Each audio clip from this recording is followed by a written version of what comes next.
Hello everyone, welcome to my YouTube channel biology study. I am Meena Chaudhary. हमारा chapter चल रहा था एनवायरमेंटल इश्यूज, जिसके अंदर हमने 2 पार्ट्स कंप्लीट कर लिए। आज हम स्टार्ट करेंगे water pollution and its control. तो अभी तक हमने एयर पॉल्यूशन पढ़ लिया था एंड नेक्स्ट पॉल्यूशन है वाटर पॉल्यूशन, जो आज हम स्टार्ट करते हैं। Human beings has been abusing the water bodies around the world by disposing into them all kind of waste. तो जो ह्यूमन बींग्स हैं वो क्या कर रहे हैं, वाटर बॉडीज को अब्यूज कर रहे हैं, यानी कि पोल्यूट कर रहे हैं। ठीक है, बहुत से जो वेस्ट मटेरियल्स हैं, सभी तरह के जो वेस्ट मटेरियल्स हैं उन सबको डालकर, ठीक है, उसमें डिस्पोज करके। We tend to believe that water can wash away everything, not taking cognizance of fact that the water bodies are our lifelines as well as that of all other living organisms। तो हम ये जानते हैं, हम believe करते हैं कि जो वाटर है वो किस काम आता है, सब चीज़ को वॉश करने के, ठीक है, धोने के लिए। यानी कि कोई भी हमें साफ सफाई करनी है तो हम किसका यूज़ करते हैं, पानी का। ठीक है, लेकिन हम ये भूल जाते हैं कि जो पानी है वो हमारी लाइफ लाइन है। ठीक है, सभी जो ऑर्गेनिजम्स हैं उन सब की क्या है, लाइफ लाइन कौन है, वाटर। ठीक है, तो पानी का जो हम यूज़ कर रहे हैं ना वो सफाई के लिए कर रहे हैं, जिसकी वजह से जो पानी है वो गंदा होता जा रहा है। ठीक है, जिससे फिर हमें क्या होगी, प्रॉब्लम्स होंगी। Due to such activities of humankind, the ponds, lakes, streams, rivers, estuaries and oceans are becoming polluted in several parts of the world. Realizing the importance of maintaining the cleanliness of water bodies, the Government of India has passed the Water Prevention and Control of Pollution Act 1974 to safeguard our water resources.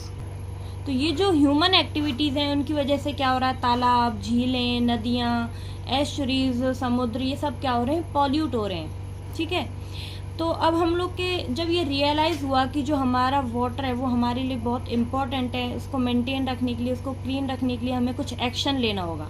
तो जो हमारी government of India है उसने पास किया water prevention and control of pollution act, ठीक है, 1974 में, जिससे हम लोग क्या कर सकते हैं, हमारे जो वाटर रिसोर्सेज है, हमारे जो वाटर है उसको सेव कर सकते हैं, क्लीन रख सकते हैं, मेंटेन रख सकते हैं।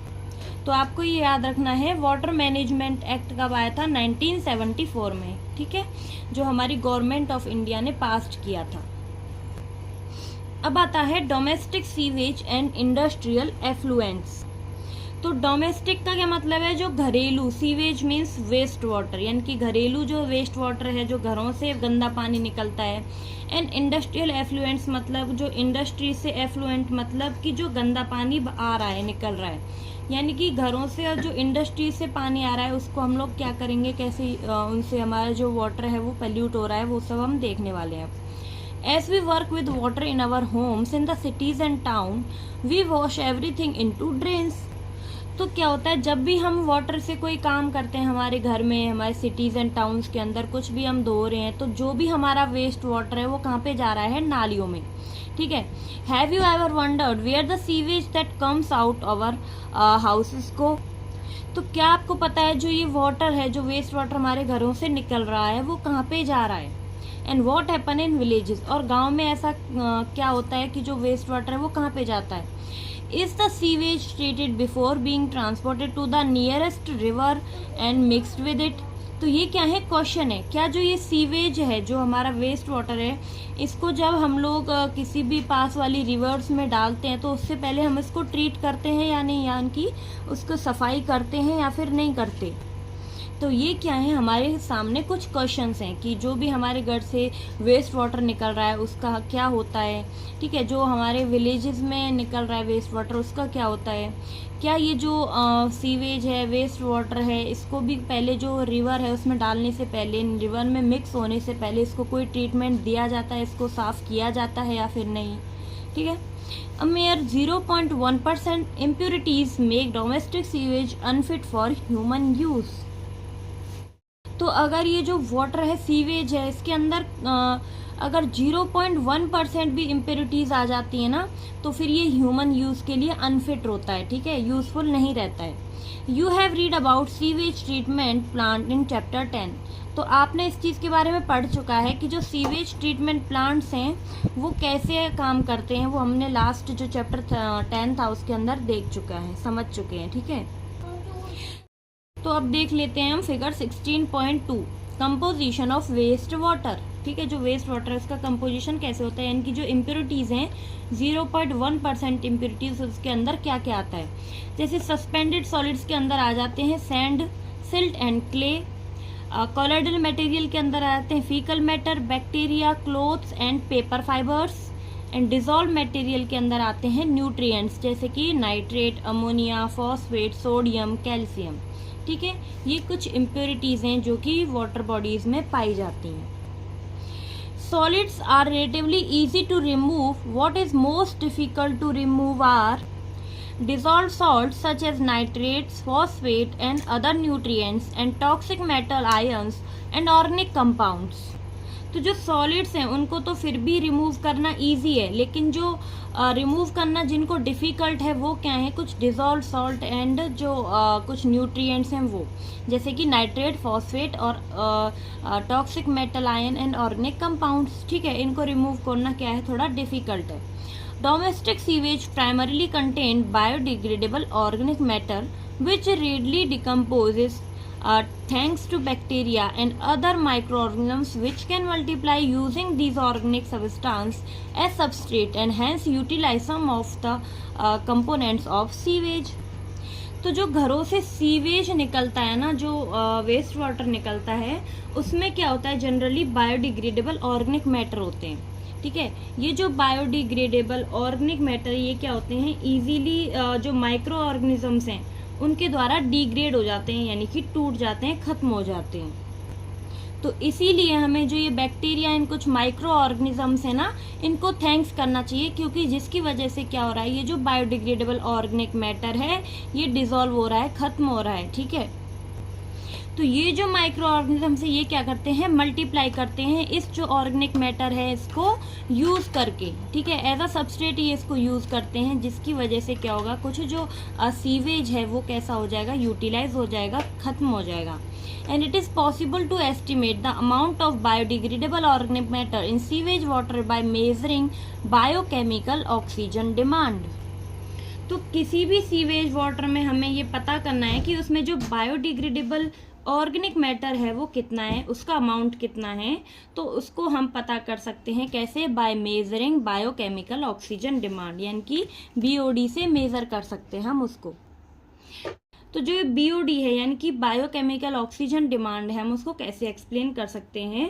BOD is a measure of amount of oxygen, यानी कि हमें कुछ ऑक्सीजन की रिक्वायरमेंट होती है, किसके लिए, रिमूव करने के लिए जो वेस्ट ऑर्गेनिक मैटर है उसको वाटर से।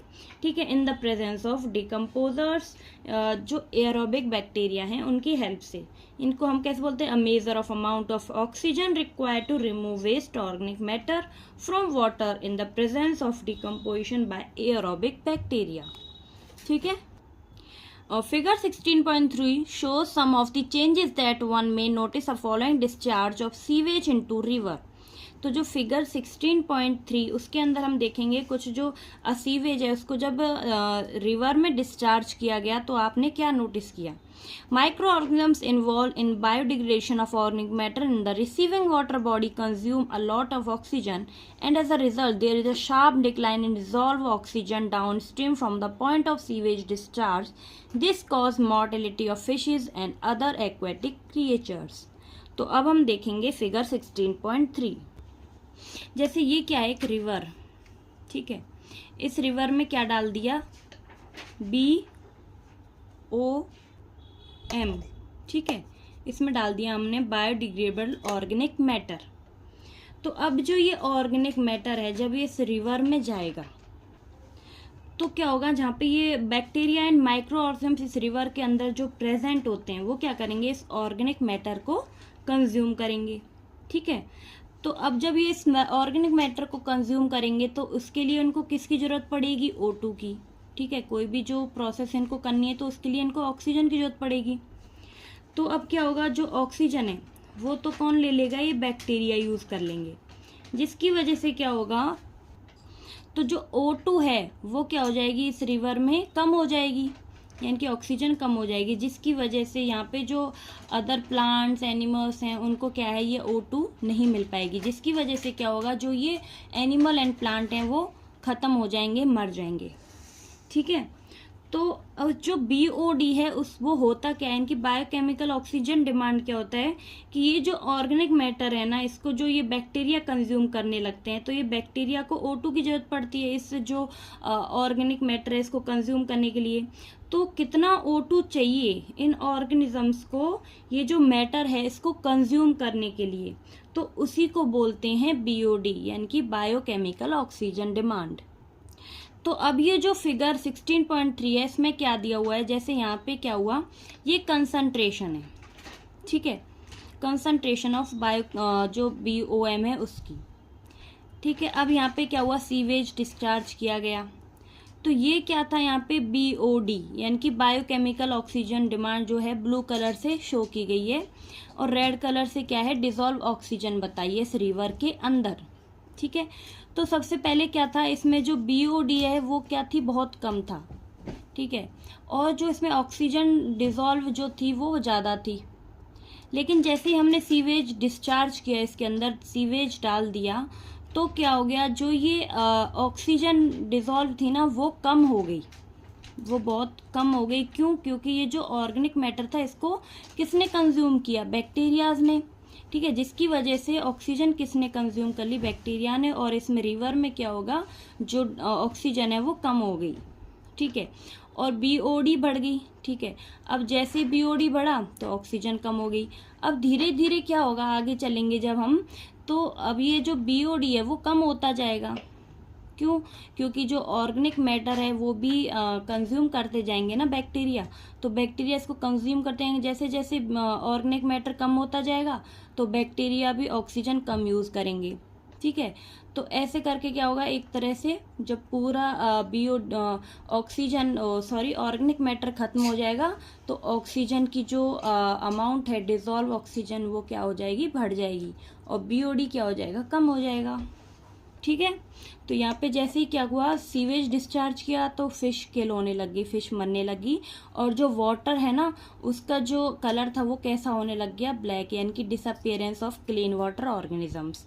उसके बाद जैसे जैसे ये ठीक होने लगा, यहाँ की जो डिसॉल्व ऑक्सीजन है वो बढ़ने लगी और BOD कम होने लगी, तो क्या होगा, जो क्लीन वाटर है वो फिर से हो जाएगा, ठीक है। तो हम क्या बोल सकते हैं, यहाँ पे जो BOD है वो क्या है, इनवर्सली प्रोपोर्शनल है डिसॉल्व ऑक्सीजन के, यानी कि अगर डिसॉल्व ऑक्सीजन कम है वाटर के अंदर तो BOD क्या होगी, ज़्यादा, ठीक है। देखो जैसे हम लोग क्या ले रहे हैं, यहाँ पे कुछ कंटेनर या रिवर का वाटर लिया है हमने, ठीक है। इस वाटर में क्या है, जो BOM है, यानी कि जो बायोडिग्रेडेबल ऑर्गेनिक मैटर है वो क्या है, ज़्यादा। अगर बायोडिग्रेडेबल ऑर्गेनिक मैटर ज़्यादा होगा तो यहाँ पे जो ऑक्सीजन डिमांड है वो भी ज़्यादा होगी, ठीक है, क्योंकि उसको कंज्यूम करने के लिए O2 ज़्यादा चाहिए ना, O2 ज़्यादा होगी तो यहाँ पे जो BOD है वो भी क्या होगी, ज़्यादा, ठीक है, बायोकेमिकल ऑक्सीजन डिमांड। अब हम यहाँ पे ये देखते हैं, जैसे यहाँ पे क्या हुआ, डिस्चार्ज जो डोमेस्टिक सीवेज है वो इसमें किया गया, तो यहाँ पे जो BOM है, बायोडिग्रेडेबल ऑर्गेनिक मैटर, वो मान लो कम है, ठीक है। तो यहाँ पे O2 डिमांड भी कम होगी, O2 डिमांड कम होगी तो BOD भी कम होगी, ठीक है, यानी कि इस पानी में क्या है, गंदगी कम है और इसमें जो गंदगी है वो ज़्यादा है। तो जो रिवर में O2 का जो अमाउंट है अगर वो कम हो जाएगा तो क्या होगा, जो वाटर एनिमल्स हैं उनकी डेथ होने लग जाएगी, ठीक है, जो एक्वेटिक एनिमल्स हैं वो क्या हो जाएंगे, मरने लग जाएंगे, जो फिशेस वगैरह हैं। तो यहाँ पे जो ऑक्सीजन डिमांड है ना वो ऑर्गेनिजम्स की है, यानी कि जो माइक्रो ऑर्गेनिज्म और बैक्टीरिया है ना उनकी डिमांड है ये, डिसॉल्व ऑक्सीजन तो कम है इस पानी में, ठीक है। जो रिवर का वाटर है उसके अंदर जो ऑक्सीजन है वो कम है, क्योंकि यहाँ पे BOD ज़्यादा है, BOM ज़्यादा है, तो डिसॉल्व ऑक्सीजन भी क्या है इसमें बहुत कम, ठीक है। लेकिन क्योंकि जो ऑर्गेनिक मैटर को कंज्यूम करने के लिए बैक्टीरियाज को ऑक्सीजन चाहिए वो ज़्यादा होगी, तो डिमांड क्या है यहाँ पे ऑक्सीजन की ज़्यादा, ठीक है, और डिसॉल्व ऑक्सीजन कैसी है इस रिवर में, कम है, ठीक है, समझ गए। Presence of large amount of nutrients in water also causes excessive growth of planktonic free-floating algae called as algal bloom. Figure 16.4. तो क्या मतलब है कि अगर जो न्यूट्रिएंट्स हैं उनका अमाउंट क्या होगा, लार्ज है, यानी कि लार्ज अमाउंट में जो न्यूट्रिएंट्स हैं वो किसी वाटर बॉडी में प्रेजेंट होंगे तो वो क्या कॉज करेंगे, एक्सेसिव ग्रोथ ऑफ प्लैंकटन, यानी कि फ्री फ्लोटिंग जो एल्गी है उसकी जो ग्रोथ है वो ज़्यादा होगी अगर न्यूट्रिएंट्स ज़्यादा होंगे। इसी को हम लोग बोलते हैं एल्गल ब्लूम। ठीक है, जो आगे फिगर 16.4 में दिया हुआ दिखाऊंगी। Which imparts a distinct colour to the water bodies, वो क्या करेंगे, जो वाटर बॉडीज है, वाटर है, उसको अलग कलर देंगे।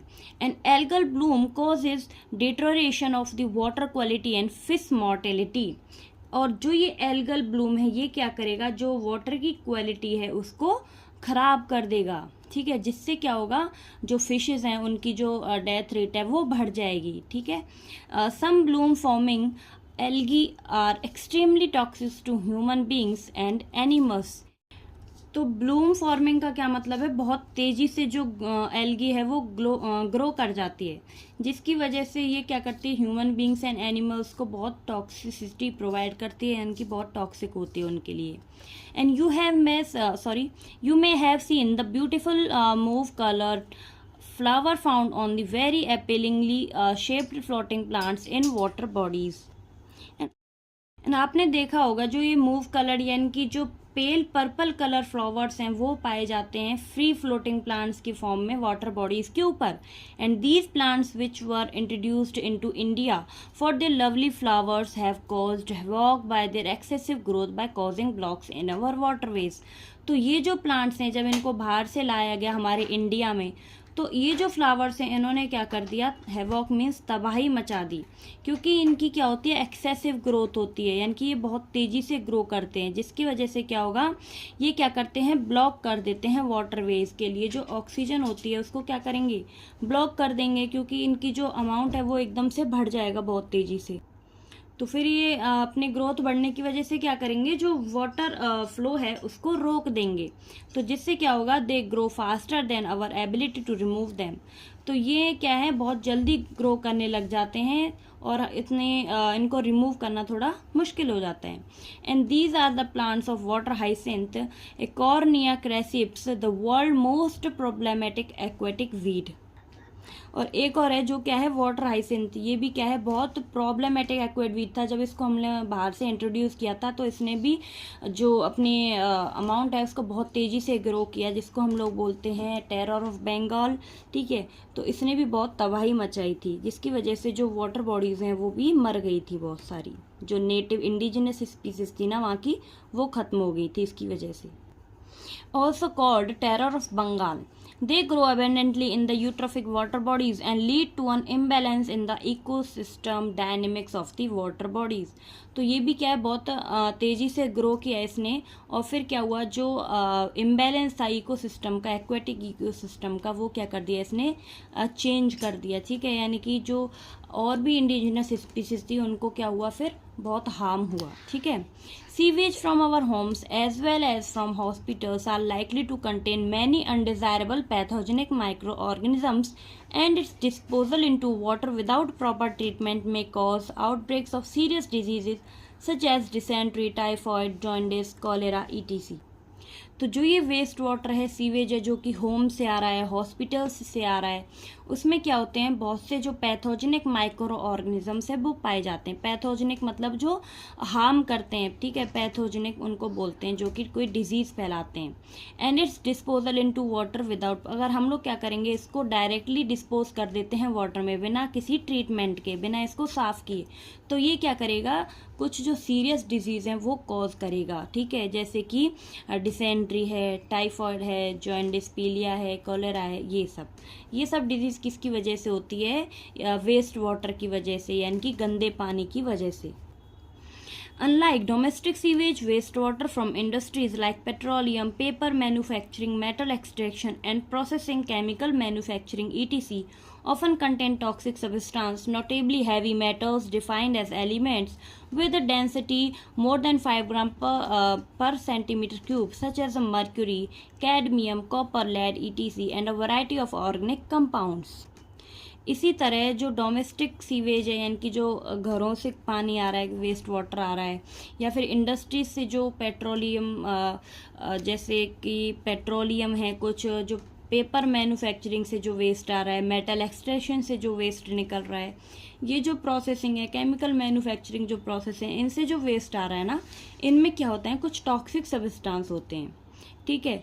तो इनमें क्या होते हैं, जो हैवी मेटल्स होते हैं जिनकी डेंसिटी मोर देन 5 ग्राम पर सेंटीमीटर क्यूब होती हैं, जैसे कि मरकरी, कैडमियम, कॉपर, लेड, ये सब पाए जाते हैं, जिसकी वजह से जो ऑर्गेनिजम्स हैं, जो वाटर बॉडीज़ में एनिमल्स, प्लांट हैं, उनको बहुत हार्म होता है, ठीक है।